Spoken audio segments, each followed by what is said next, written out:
Welcome. Thank you so much for being a part of our session today. My name is Jordan Catcher, and we are going to be walking you through a lot of resources for small communities. So welcome to our Rural Roundup.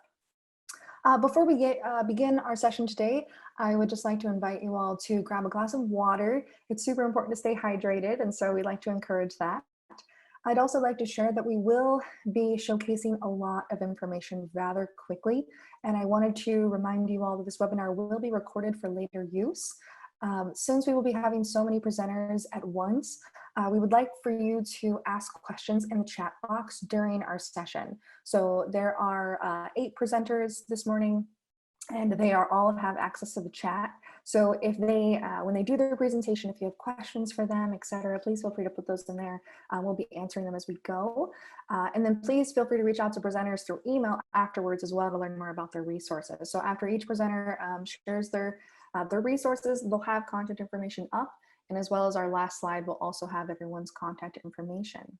So an overview of what we'll be discussing today for Rural Roundup is we have a number of individuals that are from different entities, and they'll be showcasing the resources for you all.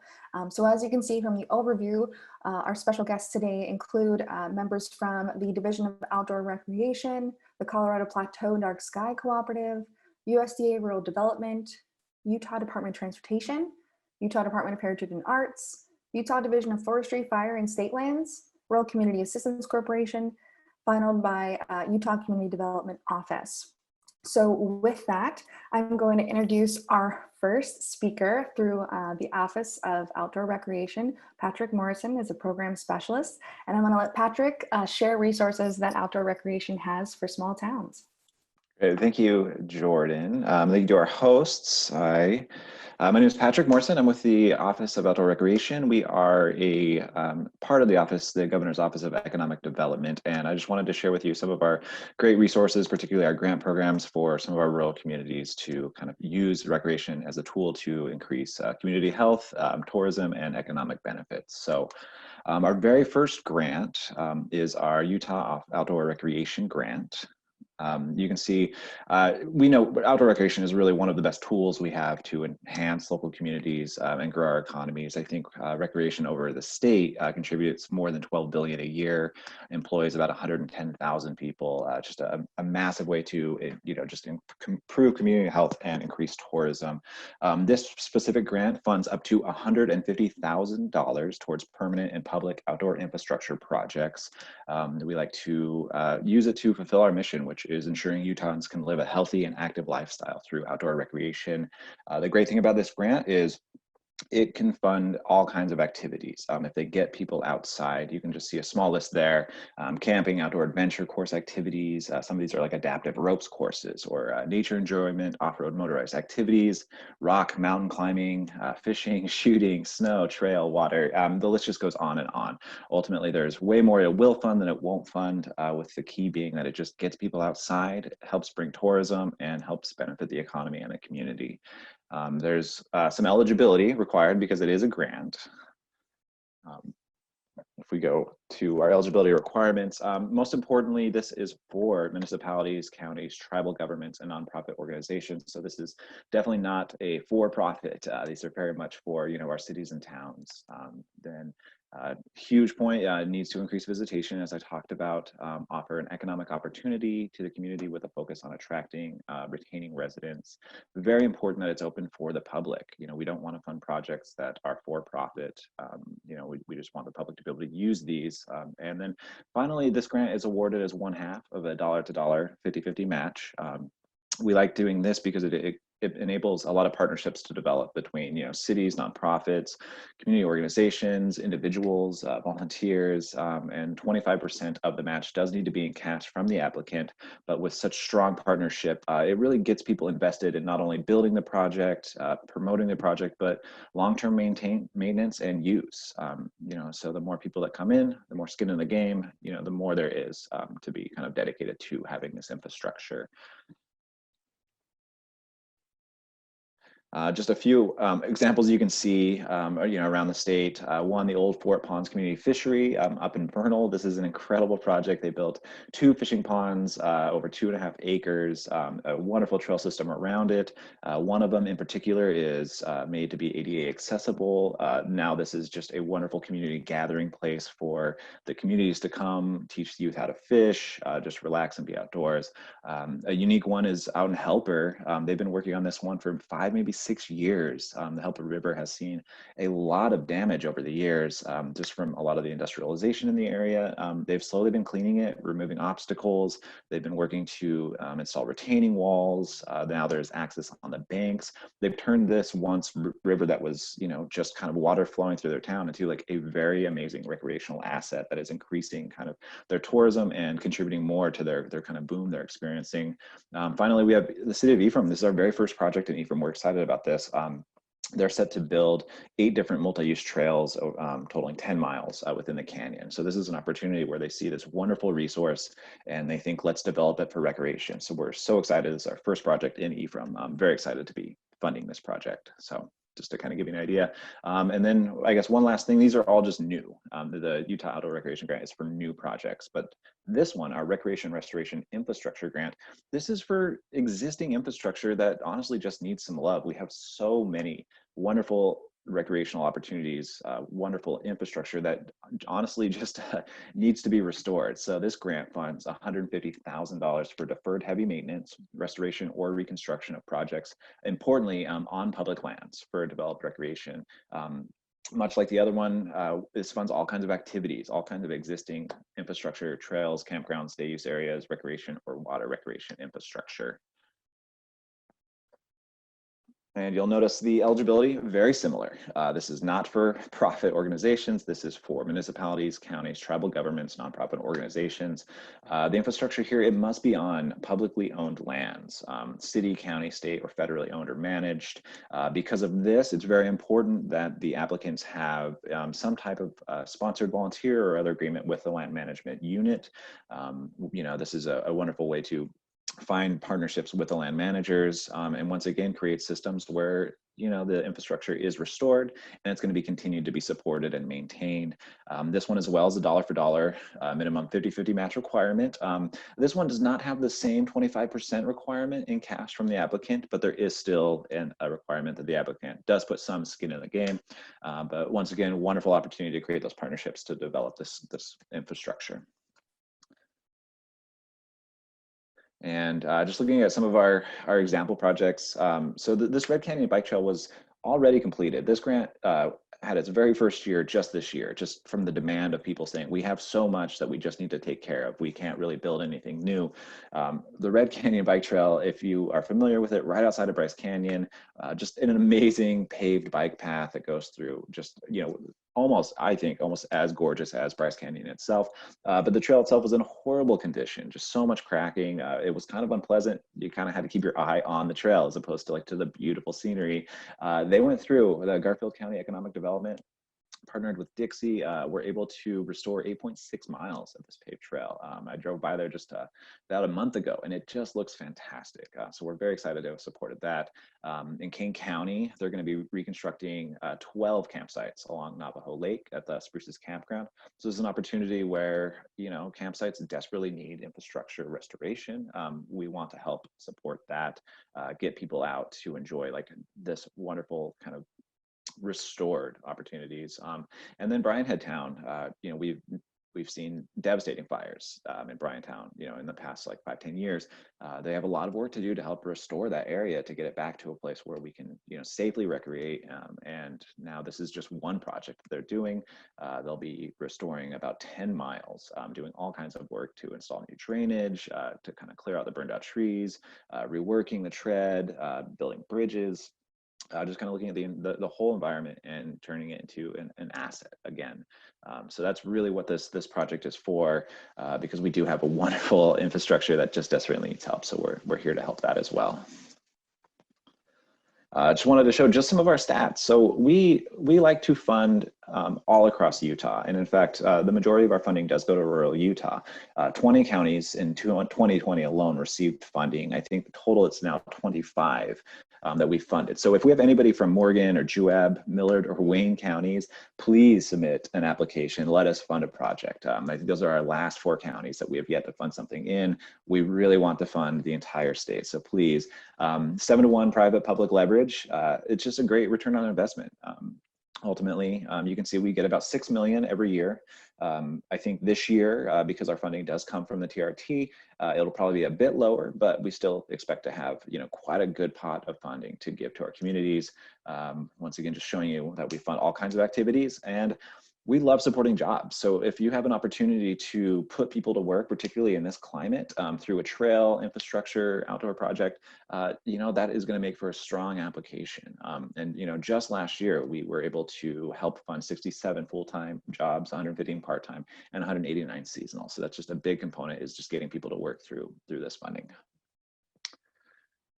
And lastly, you're thinking, look at all these grants. Where do I even start? I want to do something like this. We have recently created the Utah Trails Forum. We're up to about 250 members right now. And so you can see this is bringing together industry professionals, trail advocates, volunteers, and community leaders to advance the building and care of natural surface trails.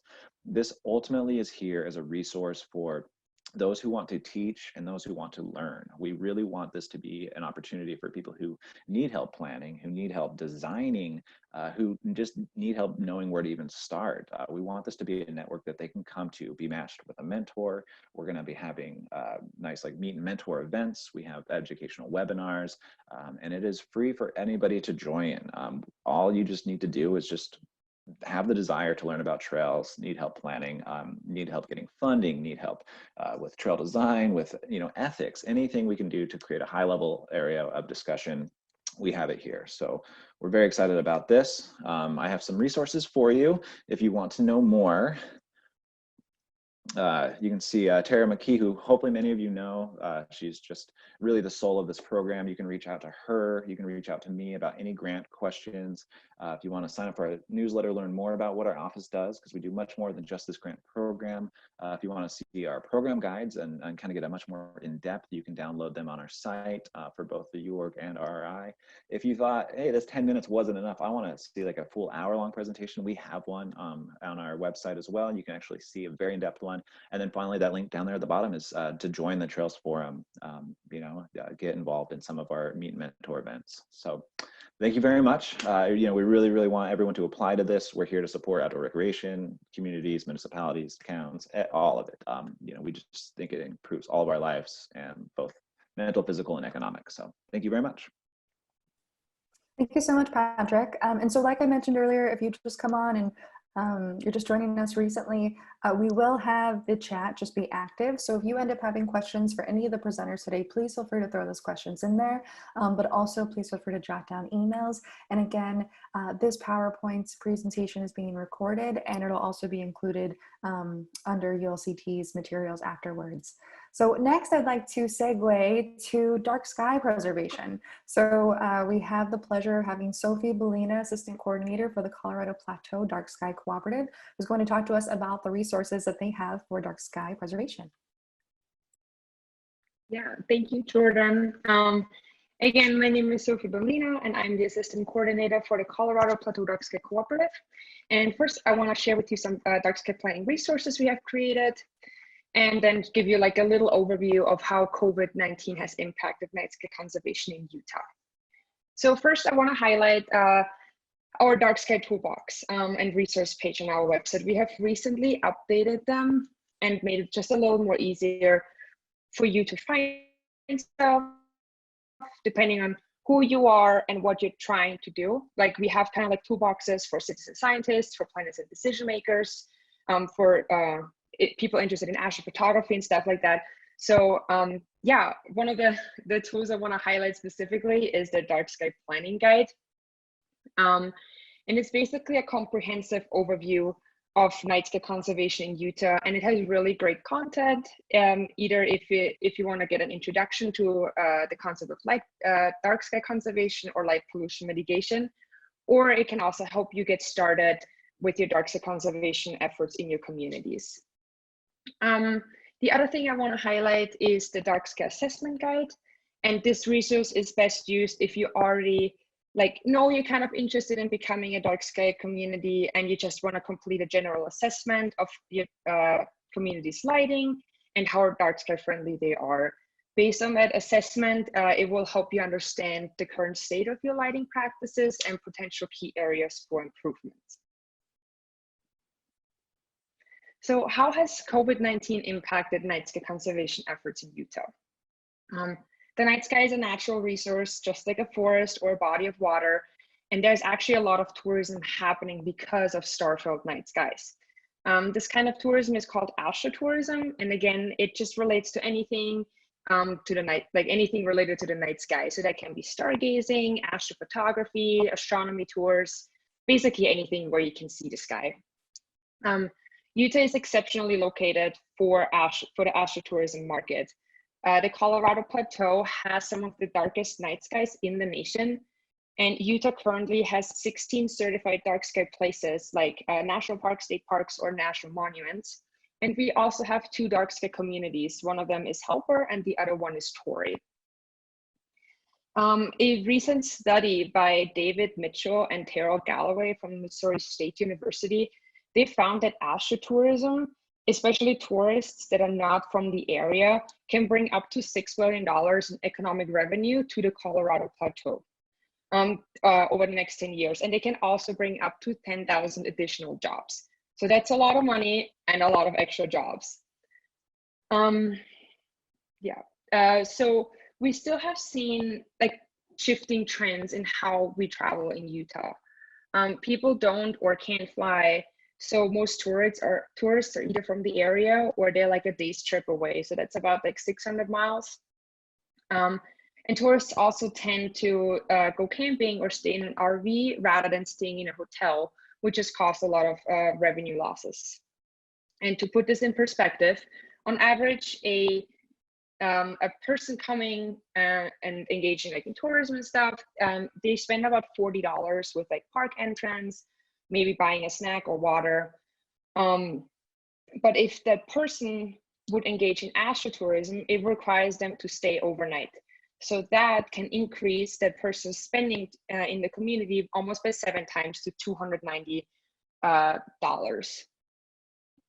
The great thing about astrotourism is that that individuals can easily social distance, and because you can see the star-filled skies from anywhere where there's no light pollution, it's just a really great way to be outdoors while also staying safe. Additionally, astrotourism is not seasonally dependent.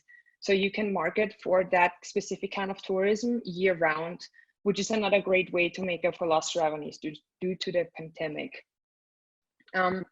Lately, we have seen a lot of interest from communities that want to become either dark sky certified or just conserve the night sky in a less official way in their communities. And because it's like one of the most sustainable forms of tourism, it can actually bring a lot of value to Utah communities.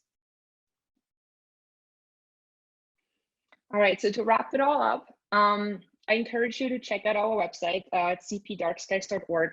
And there you can find like our toolbox, other resources. You can learn about light pollution, constellations, and you can also read our monthly spotlights.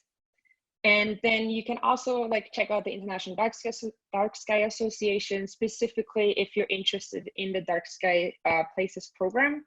They have some really great resources, and they're also the ones that will certify, like to help you go through the certification process. If you have any specific questions or you just want more information, please reach out to me. My email address is on the screen, but it will also be at the end, at the last slide of this presentation. Thank you.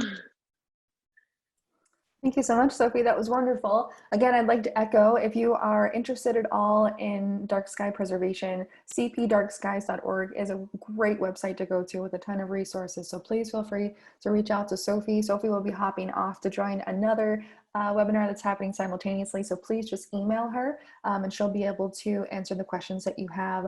Also, I saw in the chat that we had Rockville and Springdale that have dark sky ordinances. So that's very exciting. Thank you for sharing that with us. Next, we'd like to segue over to USDA Rural Development. So we have the pleasure of hearing from Jamie Welch-Jaro, who's the Public Information Officer for USDA Rural Development Utah. So with that, Jamie, I'll let you take it from here. Thank you, Jordan. So USDA Rural Development has more than 40 programs to assist individuals and communities and organizations in basically just improving the rural quality of life. But today, after I give you kind of an overview of some of what we do, I'm going to cover two of our initiatives / programs that can help you maybe get some takeaways and apply it to your own communities. Okay, so to give you a better feel for the agency, rural development is a mission area within USDA, and we are partners in providing funding for major and minor community improvement projects throughout the state and the country. Last year, we invested $474 million into rural communities just within Utah. And on your screen, you can see our 3 program areas, and I'll just let you know a little bit more about them. In an average year, we assist around 1,700 families to achieve affordable homeownership through our own grants and loans, but also in partnership with self-help housing nonprofits throughout the state. And this helps people afford homes that they otherwise would not be able to, considering their credit or other circumstances. Our business programs support economic development and agriculture in a variety of ways. And that includes rural energy, renewable energy development, business expansion, investing in the job force. For example, just this year, we partnered with several state entities to support the Utah Main Street Pilot Project, which we're super excited to see provide a boost to Main Street economies. And the programs we offer to community applicants like public bodies, nonprofits, or tribes are put to good use purchasing medical equipment, supporting historic building preservation and restoration, building out water and sewer infrastructure, and just so much more. If you can think of it, it's probably something that we can help with. Just this morning, we announced an investment of $34 million into 5 Utah communities to improve their water and wastewater infrastructure. The Rural Utilities Service offers assistance for broadband, electric, and telecommunications infrastructure. Earlier this year, we visited White Rocks, Utah, to announce a $24 million award to Strata Networks to extend their fiber services throughout the basin. So there's a lot to celebrate. So today I want to talk about the Red Leg program. You can see on your screen, I tried to break it down in the most simple way I could. It's our Rural Economic Development Loan and Grant Program.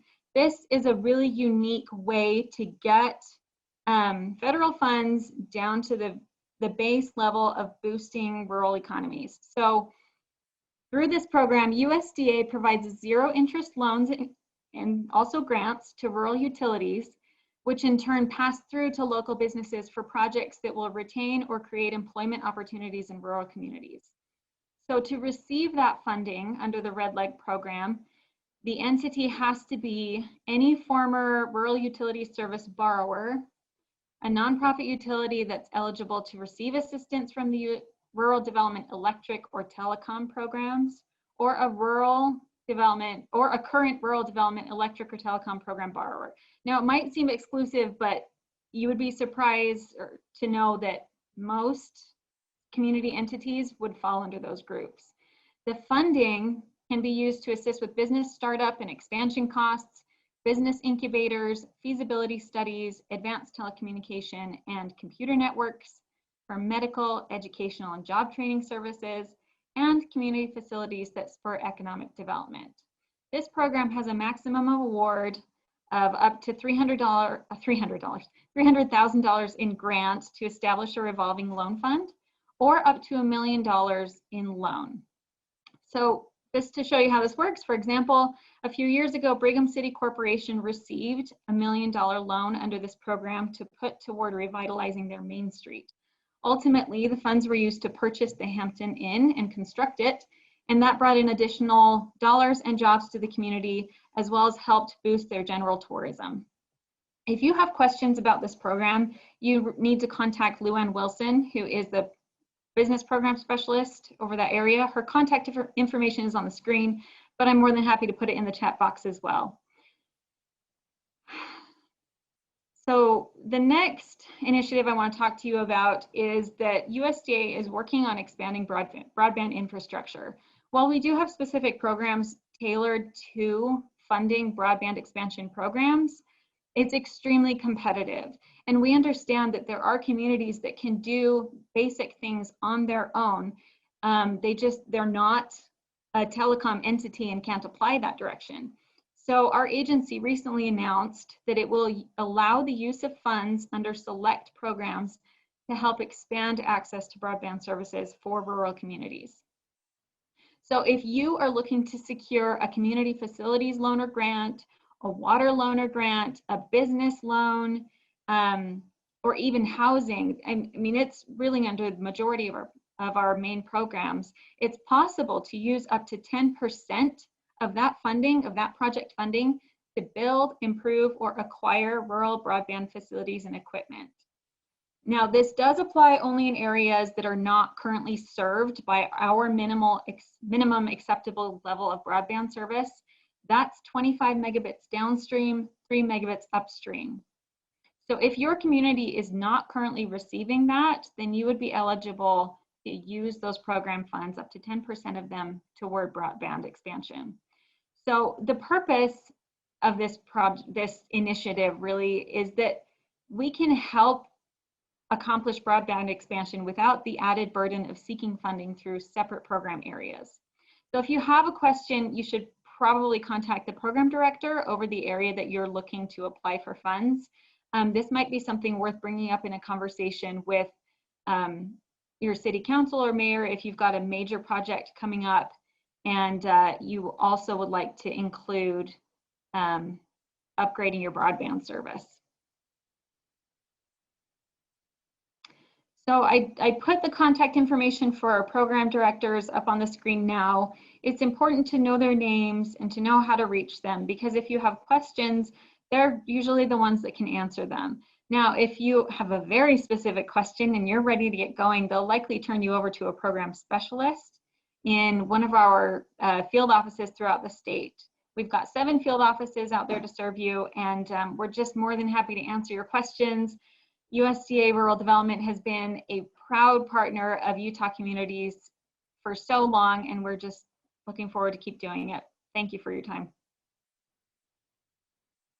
Thank you so much, Jamie. And like Jamie mentioned, USDA Rural Development has a ton of resources. So if you haven't had the opportunity to work with them or to access any of their resources, highly encourage you to reach out to Jamie or to the contact emails that are listed in this presentation. Next, I'd like to showcase the Utah Department of Transportation's resources. So we've got Jordan Bachman, who's the Urban Planning Manager with UDOT. So Jordan, I'll let you take it from here. Thanks, Jordan. Today, I'm just going to be talking about one program, and that's the Technical Planning Assistance Grant Program. And this program was really started in 2019 when the legislature appropriated $1 million for technical planning assistance. And at the time, that was just one-time funding. So we didn't know how long this program was going to continue on, but we needed to develop some sort of a program to administer and distribute the funds. It turns out that the following year, the legislature decided to make that ongoing funding, but the total amount was dropped down due to COVID-19 to $900,000 on an ongoing basis. So, so when we started putting together this program, we didn't have detailed instructions on, how to distribute it, eligibility, and those sorts of things. So we built it around what we knew the intent was for this funding, which was to provide resources to communities that were experiencing growth and or lack the resources to plan for the future. So so that's really what this program is geared towards. It's any local government or a group of local governments is eligible to apply. And the goals for the program are very similar because we shamelessly borrowed them from WFRC's Transportation and Land Use Connection program.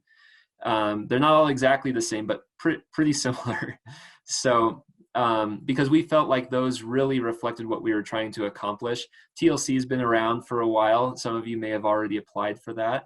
And we're actually in discussions with WFRC to try and make these, the technical planning assistance and TLC, the Transportation and Land Use Connection Program, more complementary rather than siloed. So having those similar goals has really been beneficial. So in the 2019 round for technical planning assistance, we got a very robust response. we received 72 applications worth about 4.8 million. So that's about 5 times as much as we had to give out. So we were pretty convinced that yes, there's a lot of demand out there for this funding.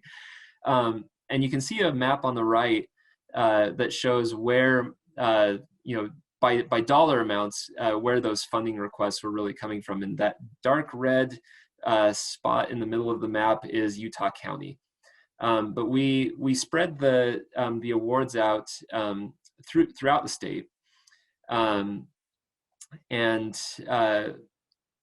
so we wanted to make sure that there were other, it wasn't just the areas that were asking mostly for these projects, but we evaluated them based on how well they aligned with the program goals, and it met the intent and need. So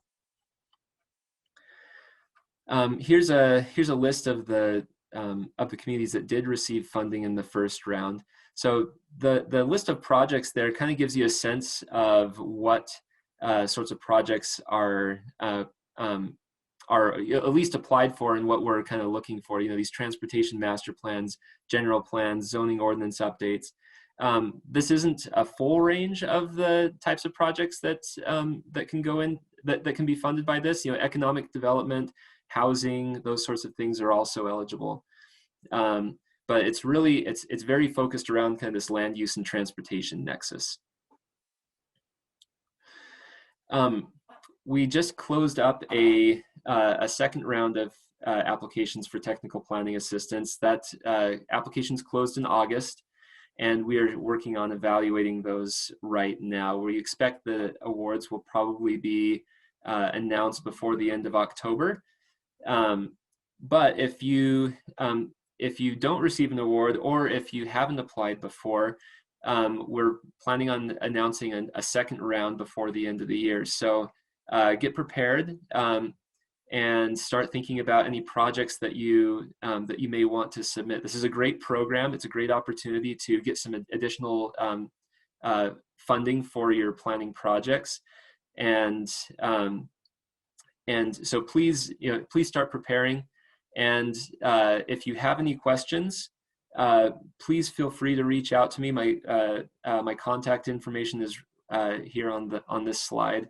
I'm happy to answer questions. Happy to help with questions related to what getting applications ready, anything that you want to ask. So please reach out, and I'm happy to help. Thank you so much, Jordan. And yes, I would highly encourage you all, if you are interested in the Technical Planning Assistance Grant, to contact Jordan and learn more about that resource. So next up, we have a showcase by the Utah Department of Heritage and Arts. So I have Tracy Hansford, who's the Community Arts Coordinator, and I'm going to let Tracy take it from here. Hi, everyone. Again, I'm Tracy, and I work for the Department of Heritage and Arts. Within our department, we have 7 divisions, and we just have tons and tons of resources for municipalities and nonprofit organizations. But today I'm going to focus on our offerings that are particular to COVID-19. So first, the STEM Action Center. So STEM stands for Science, Technology, Engineering, and Math. STEM has developed some STEM in the home resources. So these are activities that families can do with children in your own home very easily. They're easily available on their website. STEM has also developed kits that schools can check out to help encourage learning for students in grades K through 8. So if you are connected with your school, it might be great to pass on that information. Last but not least, normally STEM throws this huge STEM festival in November. That's very fun, but because of COVID, we're moving that online, and more information will be available about that soon. The State Library Division has been working really hard to make many things available for Utah residents through the internet. You always have access as a Utah resident to Utah's online library, which has lots of digital books and movies and audiobooks. So that's available for any resident, even if you have a local library that has resources. They've also been getting funding to local libraries to purchase PPE resources and allow people to have check out hotspots or digital devices so that they can access all the resources on Utah's online library. So you might just want to encourage your residents to utilize resources through the library or your local library. State history has been really busy working on historic structures, particularly because of the earthquakes in the Magna Salt Lake City area.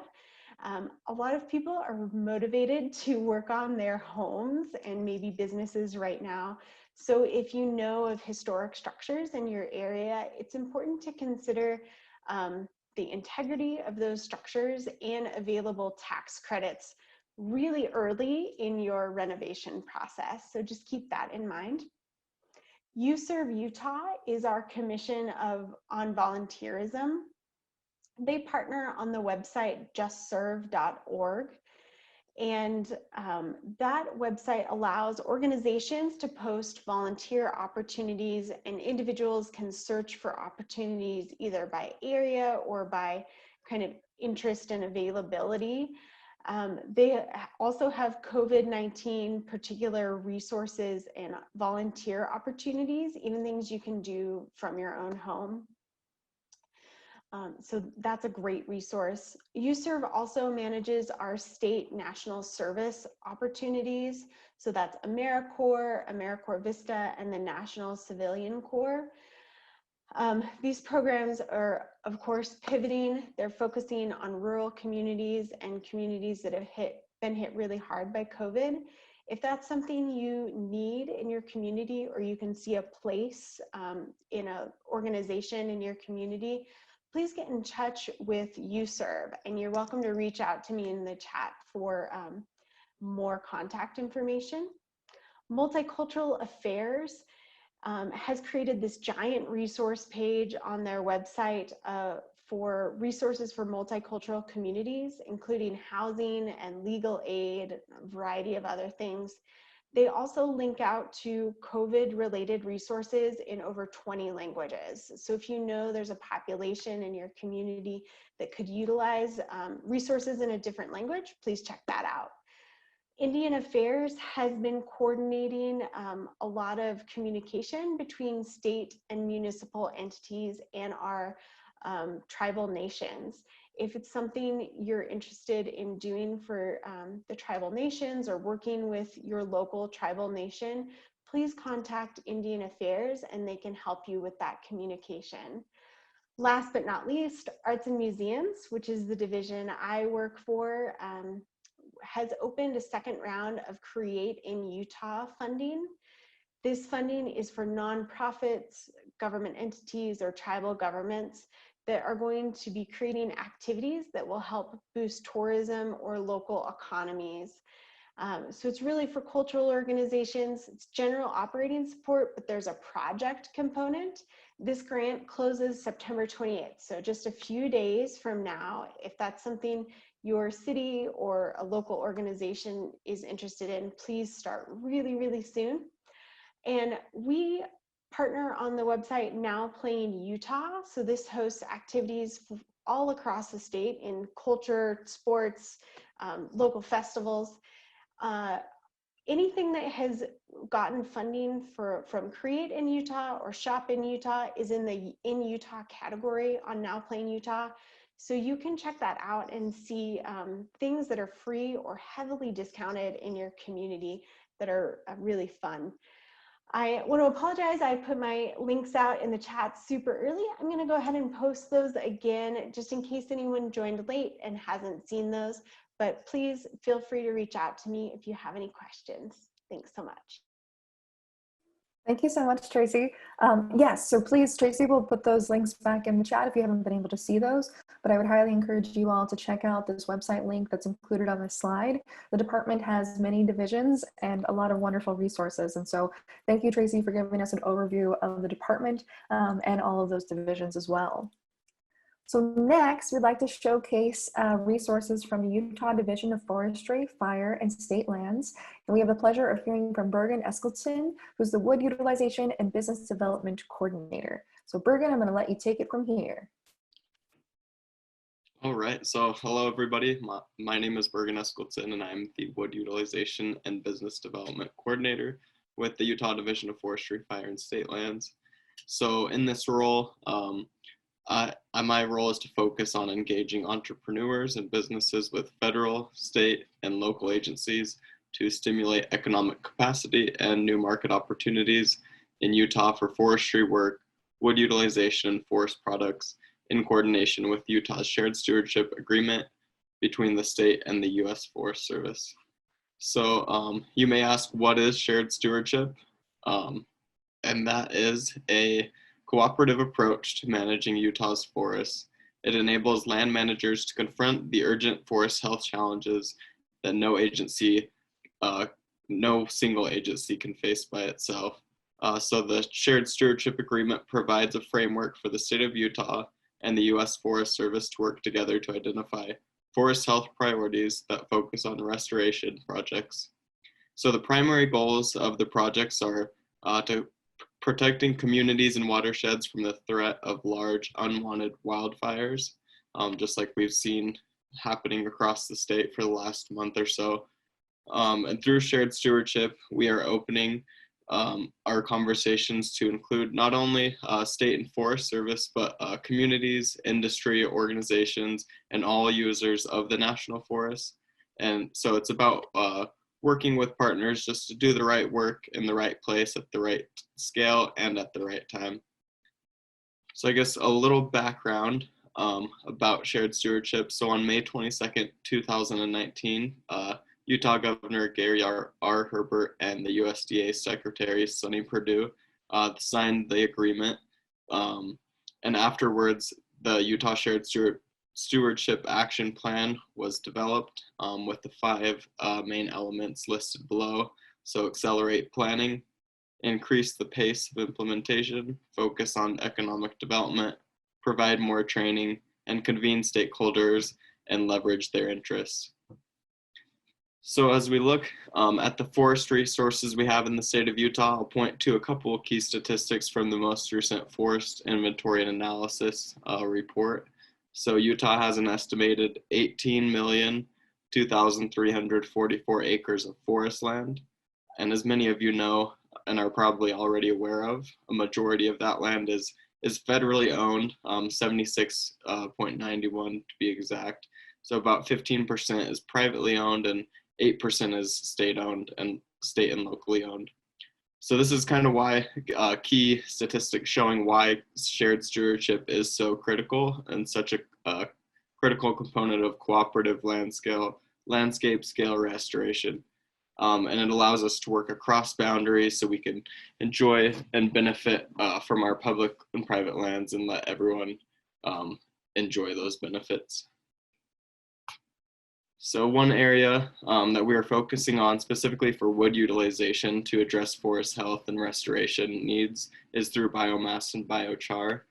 The Forestry, Fire, and State Lands Division has had a long-time partnership with the Utah Biomass Resources Group, and we're currently working with them to facilitate the utilization of biomass and assist in establishing more markets so as biomass can grow and increase local rural economies and help meet forest and woodland health goals.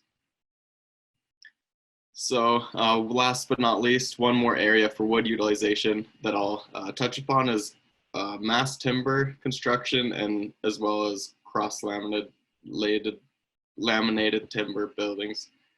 So in 2015, the Utah Biomass Resources Group that I just mentioned earlier, they partnered with the Utah Botanical Center in Kaysville, and they received a wood innovation grant from the Forest Service to design an interlocking cross-laminated timber building.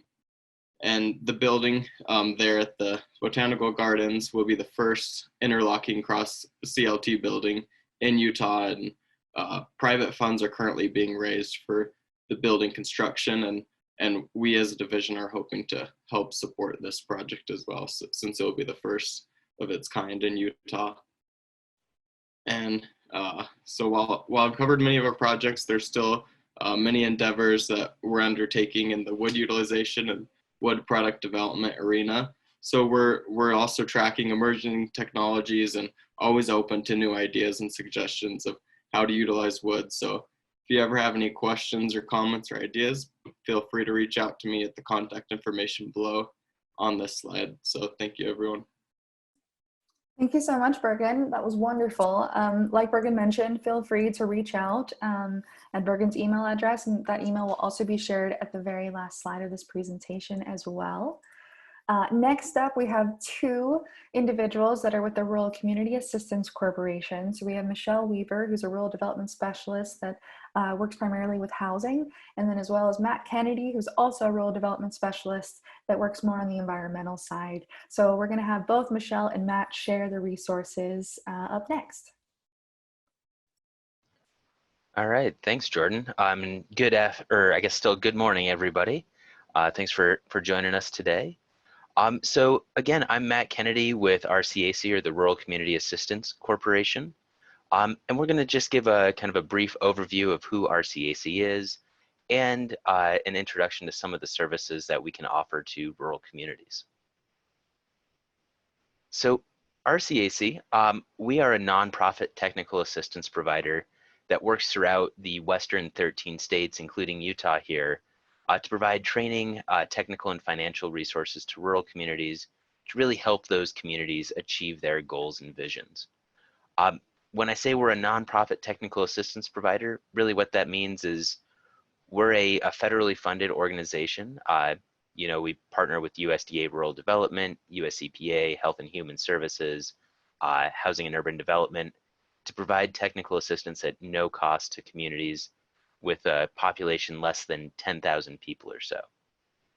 Additionally, RCAC is a member of the Rural Community Assistance Partnership, which is 6 different entities across the US that serve rural communities, providing these environmental services. And so Jordan mentioned I focus on the environmental side. So I work with rural communities largely on water and wastewater related projects, occasionally getting into some solid waste work as well. And the technical assistance that we're able to provide is, pretty diverse. Our big focus when we provide assistance to rural communities is to build their technical, managerial, and financial capacity. And that, can take on a lot of different things. On the technical side, maybe that's maintaining compliance with the Safe Drinking Water Act, or if your water system is under an enforcement order, making sure that you're able to comply with it. On the managerial side, that could be developing different system ordinances and policies, or more recently, looking at your emergency response planning. We recently developed a pandemic response plan template to assist communities currently responding to any shortages they might see, staffing issues, and also planning for future responses in case we see this continuing or happening again. And then also financial capacity. Say you took out a loan with USDA Rural Development and want to take a look and make sure that your revenue stream is adequate to cover all those additional costs. We can kind of help you go through, look at the cost of providing water or wastewater services, and come up with appropriate rates. We also do a lot of training. Those used to be in person quite a bit more, providing operator training, board training, and even community workshops. But we've transitioned over the last few months to providing a lot of those workshops online. And then lastly, looking at regionalization opportunities or partnerships between your community and other entities in the area. With a small rural water system or wastewater system, you have a small customer base to cover, pretty high costs. And so looking at, are there ways that we can partner with neighboring systems to maybe reduce some of our expenses and reduce the burden on our customers? And we're really able to come in and help kind of facilitate some of those discussions.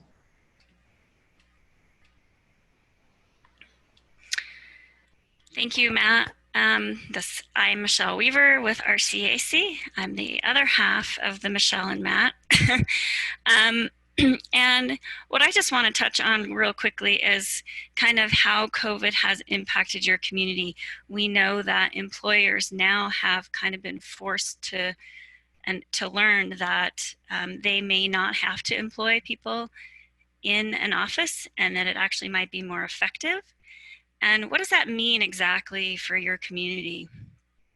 Matt touched a little bit upon, the infrastructure needs that go on in the small communities. And actually with housing and our economic development packages we work with communities that are up to 50,000. So looking at, how employers can now employ folks out of their home, what does this mean? Does this mean that, now people can actually move out of this urban areas, and are they going to start migrating to the more quiet rural areas that we all know and love? So if you have a minute, I'd love to see if there's any kind of impact. Please put that in the chat box. I would love to hear from you guys if there's some kind of impact that you're seeing. But I think we all have an opportunity here to think about what the potential impacts and unintended consequences of this new way of thinking is. And with that, our CAC supports a number of rural housing programs. We have a housing counseling department that offers train the trainer programs. We help with counseling, training, planning and development, fiscal management, and now there's a big national test for HUD-approved counseling agencies. And so we help train with that. We help people pass that test. Our development solutions group works with multifamily development. They are partnering and consulting with nonprofits and for-profit agencies to encourage building rental units, and they leverage different funding sources like low-income housing tax credits and federal community development grants. Our Tribal Excellence Academy, which is also called the Academy, works in partnership with Native Capital Access, and we help tribes learn best practices for developing on Native land. And finally, Jamie from USDA hit on this. We have a group of staff that support the partnership between USDA and organizations that are administering self-help. Self-help is a homeownership program that gives low and very low income families an opportunity to become homeowners. They work really hard, and with dedication, they contribute 65% of the labor of the construction on these homes. New homes or also there's a rehab program and component to it. And typically when all said and done, that sweat equity that they've put in has helped them gain equity, and they're getting involved in the community. Currently, Utah has 7 organizations that received the self-help housing grant that we support, and then actually there's a new one that just applied, so we're pretty excited about that. RCAC is a community development financial institution. And what that means, we shorten that to CDFI. What that means is that we can lend and fill financing gaps to serve unconventional markets. We offer loans in all the components that Matt and I have talked about. small business, affordable housing, environmental. We don't typically rent or lend to individuals. It's almost always organizations, but we do have private well loans. We have a loan and grant program that helps individuals update and replace or repair their wells or septic systems. And then lastly, just to wrap up our holistic services to all of your awesome rural cities, we have a economic development team, and we receive grants.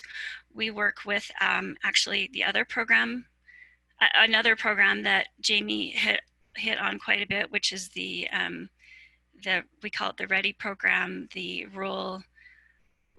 It's an initiative, economic development initiative. And we also work with RCDI, which is also another rural capacity building grant that USDA does. And to do that, we have two curriculums that we work with. One of them builds catalytic projects within communities like the parks and the trail systems, and we would be definitely on board helping you apply for funding that's already been discussed with the trail systems, farmers markets. And the other curriculum that we have is directly for entrepreneurs. So building their capacity in budgeting, financial skills, business plans, and management. So in a nutshell, there really isn't much that our CAC doesn't do for a community. We are a pretty holistic group, but there are services and funding that we don't have, but for that we have a great network. We can access everybody on this this webinar, in addition to other nationwide network that we have. So we always have someone to turn to that loves rural communities as much as we do. Thank you. Great. And last but not least, we do have a couple flyers available that Jordan will be sure to make available to everyone on this call that go into a little bit more detail on all the services that we discussed here today.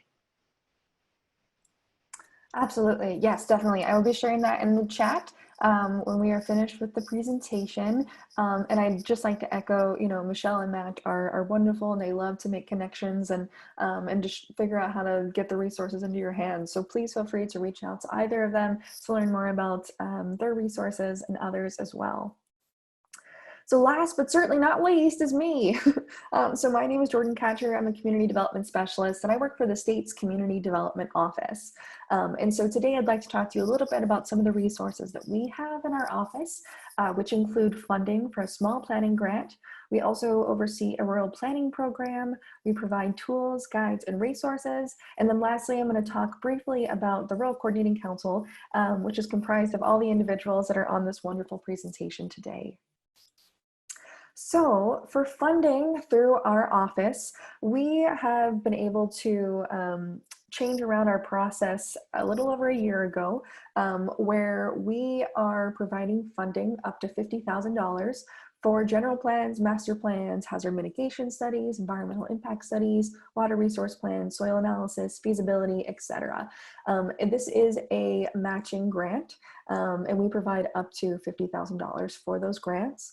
We have deadlines on a trimester basis, which include June 1st, October 1st, and February 1st.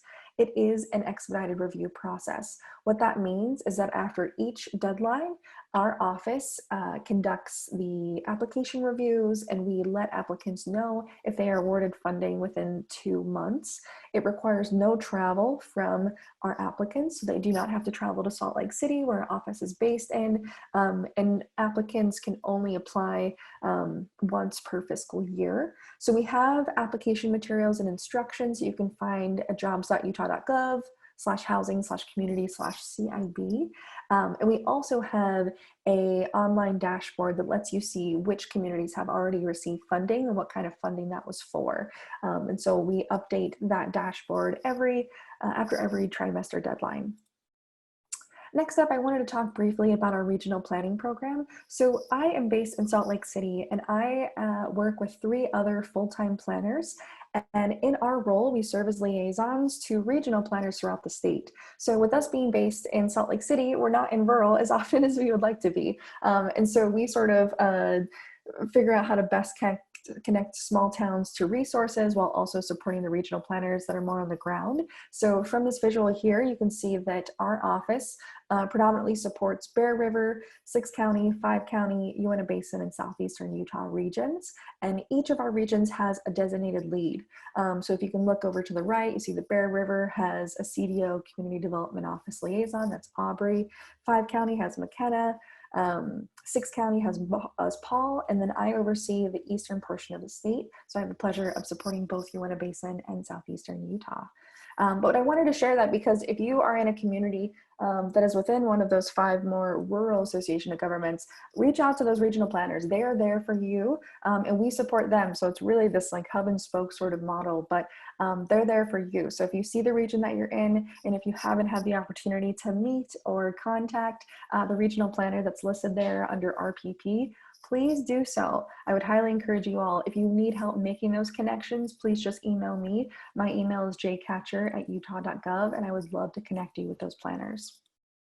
I also wanted to share that throughout the years, so our office is relatively new. We formed in 2013, so we're only 7 years old. But in that time, every year, we have been producing tools, guides, and resources that have essentially erupted from needed issues in communities that we're working with. So we've put together videos, we have story maps, we do digital PDFs, we have printed booklets that you can request from us that we can mail to you. We also have workbooks and assessments and also one-page briefs. So I wanted to share, currently we've got the majority of our materials on WordPress right now while we're trying to figure out some logistics with online and where to house things.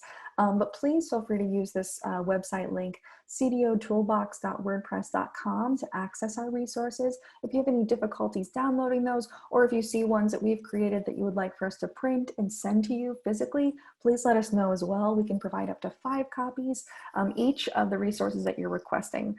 So we would love to get those into your hands and have them be useful for you. So lastly, I also wanted to highlight on just sort of the what brought us all together is this initiative called the Rural Coordinating Council. If you haven't heard about it before, it is a grassroots effort which seeks to better allocate time, resources, and strategies in rural Utah by increasing collaboration with state agencies, federal agencies, universities, nonprofits, and statewide organizations.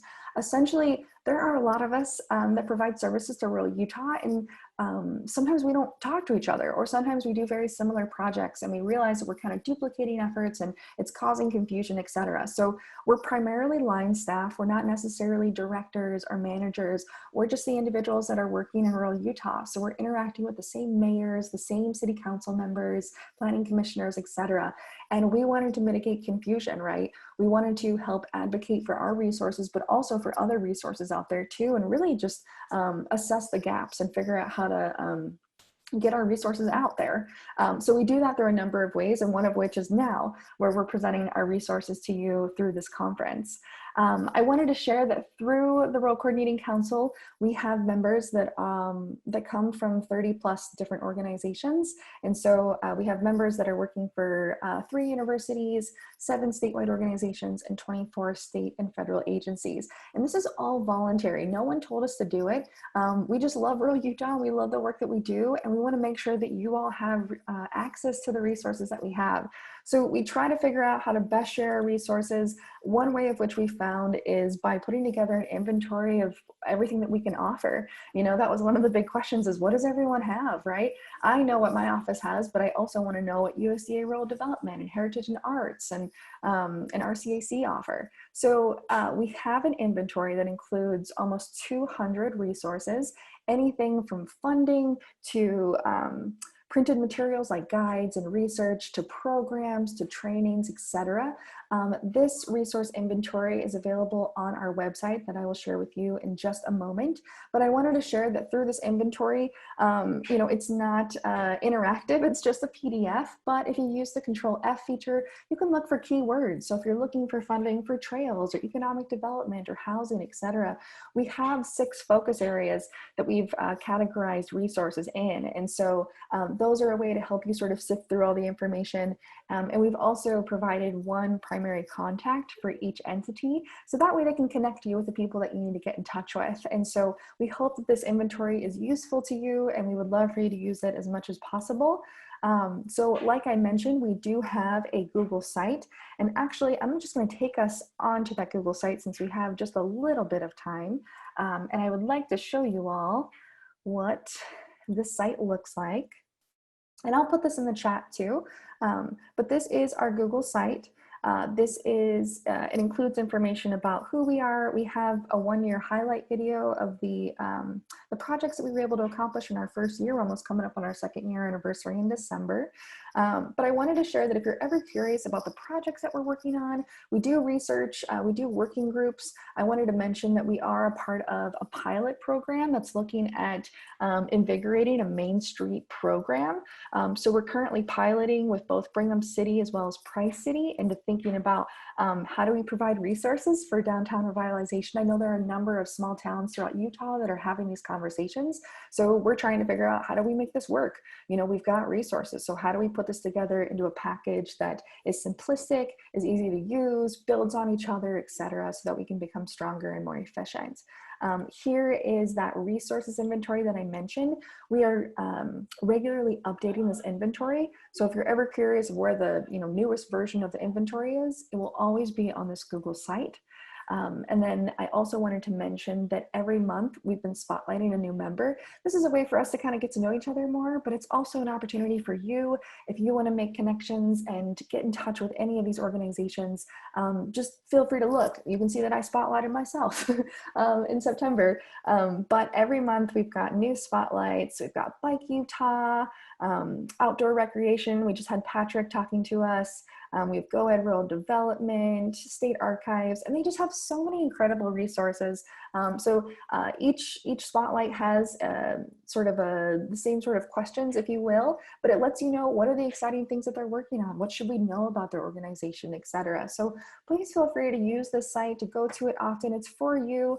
But also too, I wanted to mention that if you ever want to contact all of these service providers, we have a contact form. So you can just fill this out within 72 hours. You will get a response. But this is just great if you want to share something with service providers, if you have a need and you don't know who to reach out to, etc.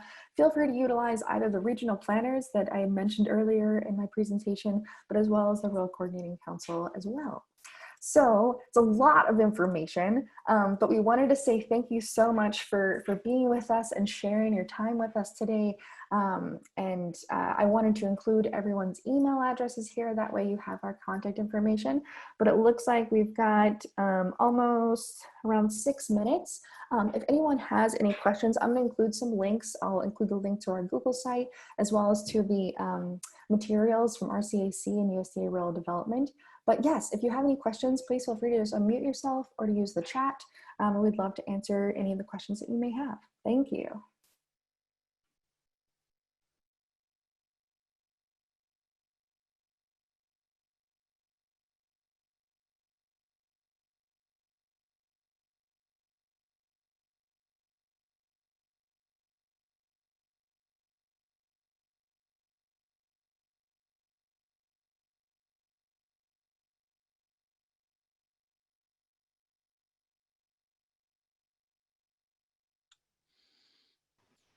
Hey, Jordan. I guess one last thing, I actually just received an email from a coworker in terms of COVID-related resources.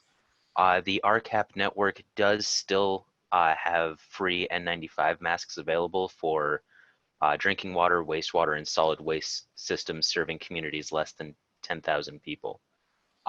So if anyone is interested in their utility getting access to some free N95 masks, feel free to shoot me an email and I can send you the form to complete for the RCAP network.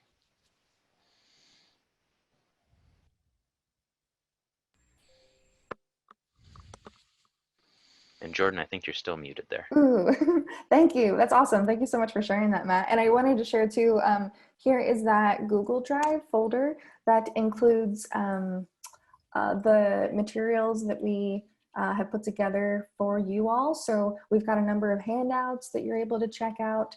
And so that is included there. And then I've also included our Google site link for the Rural Coordinating Council as well.